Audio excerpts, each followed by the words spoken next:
Girl, cake you have to sit up to look big.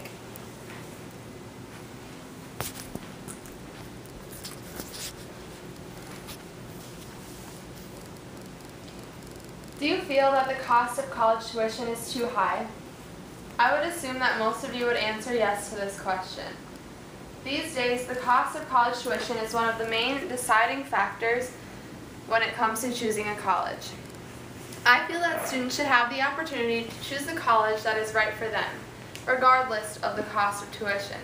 But sadly, that is not the case. The cost of tuition has inflated more than we would have liked in recent years. Tuition at Stanford University for the school year of 1980 through 1981 was $6,285. But in the school year of 2011-2012, it was $40,050. If the price of a gallon of milk had inflated at the same rate as the cost of tuition, then milk would have cost approximately $15 per gallon now. That seems a little ridiculous, don't you think? According to Undernews, about 2/3 of American undergraduates are in debt this year. Student loan debt will grow to more than $1 trillion this year, outnumbering credit card debt for the first time ever. As we grow up, our parents and elders are constantly putting pressure on us to get a good education. And part of getting a full education is attending college. But for some students, college isn't even an option because the cost of tuition is so high. For those less fortunate students, college is pushed to the back of their minds because they feel that college is a waste of their time and money. The students that don't have the money to go to college feel that it would be a smarter life choice for them to just start working and make money elsewhere, even if it's only minimum wage. Is this the way we want it to be? Do we really want the cost of college tuition to keep this many kids from attending college? There are many possible solutions to this issue. The first solution is that the cost of tuition could be regulated by the federal government.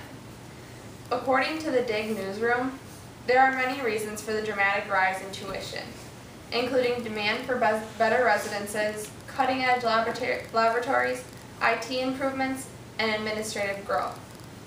Many colleges compete for students, and in order to attract new students, they do things such as build new buildings, including fancy gyms and other residence halls. Regardless of which factors are most significant, the fact remains that there has simply not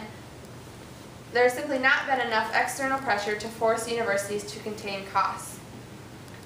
Ironically, the accessibility of student loans, while admirable at first glance, have actually contributed to tuition growth. This is where government should firmly step in. The federal government contributes billions of dollars to research and development on campus and allows universities to function as tax-exempt institutions. Self-policing of college costs has not worked. The government should tie its support of higher education by regulating the cost of tuition. The second possible solution is that we, as taxpayers, pay for college as we pay for K-12 schooling. This sounds like a great idea to college students, but the taxpayers at home wouldn't be very happy with that solution. As the solution would solve college students' problems, it would only create problems for everyone else. The third option is that students could attend community or city colleges. Supporters of this argue that students could complete their basic courses at a community college and then transfer to a university or a larger college to complete their degrees. This would save the students some money, but not enough. Also, most community colleges would not offer as high of a level of degree as a larger university or private college. For example, a student would not receive as high level of degree at Minnesota West Community College as they would receive at Harvard University. The students are at loss either way, because if they want a higher level of degree, they almost always have to pay more in tuition. For example, according to the Minnesota Office of Higher Education, the cost of tuition for the 2012-2013 school year at Gustavus Adolphus College in St. Peter, Minnesota, a private school, is $37,606. And for that same year, the cost of tuition and fees for the University of Minnesota Twin Cities is $13,526. On the other hand, the cost of tuition and fees for the 2012-2013 school year at Minnesota West Community and Technical College is $5,660. The cost of a private college is almost 7 times the cost of a community college, and the cost of a university is over 2.5 times the cost of a community college. This may seem okay if you choose to go to a community college, but community colleges also don't offer the same levels of degree as universities or private colleges. Also, after graduating from college, many employers look at what college you went to, and if 2 applicants both have similar qualities and are both being considered for a job, the applicant that went to a community college would not get the same amount of respect as an applicant with a higher degree from a university. This puts a lot of pressure on students to attend a college that will earn them a higher degree that employers will take seriously. Therefore, simply attending a community college as opposed to a university or private college does not solve any problems.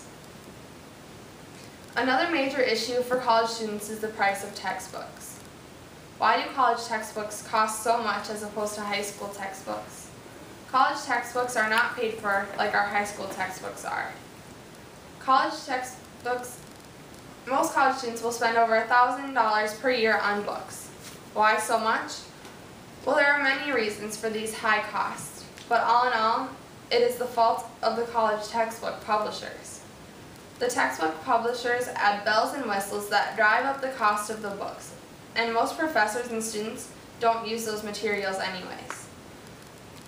There is also a huge lack of used textbooks because publishers put out new editions so frequently, and often they make very few content changes between one edition and the next.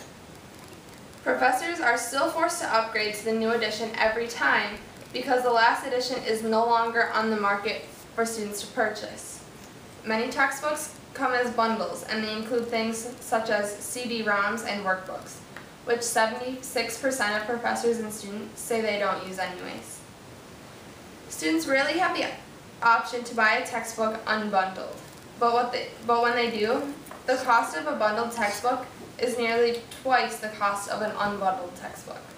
The cost of college textbooks only adds to the ever-growing cost of college. In my opinion, the cost of college tuition and books is way too high. This may seem biased because I'm currently taking college courses and I'm soon to be a college student, but this is not just an issue for the students. This creates problems for the economy and the future economy of our country.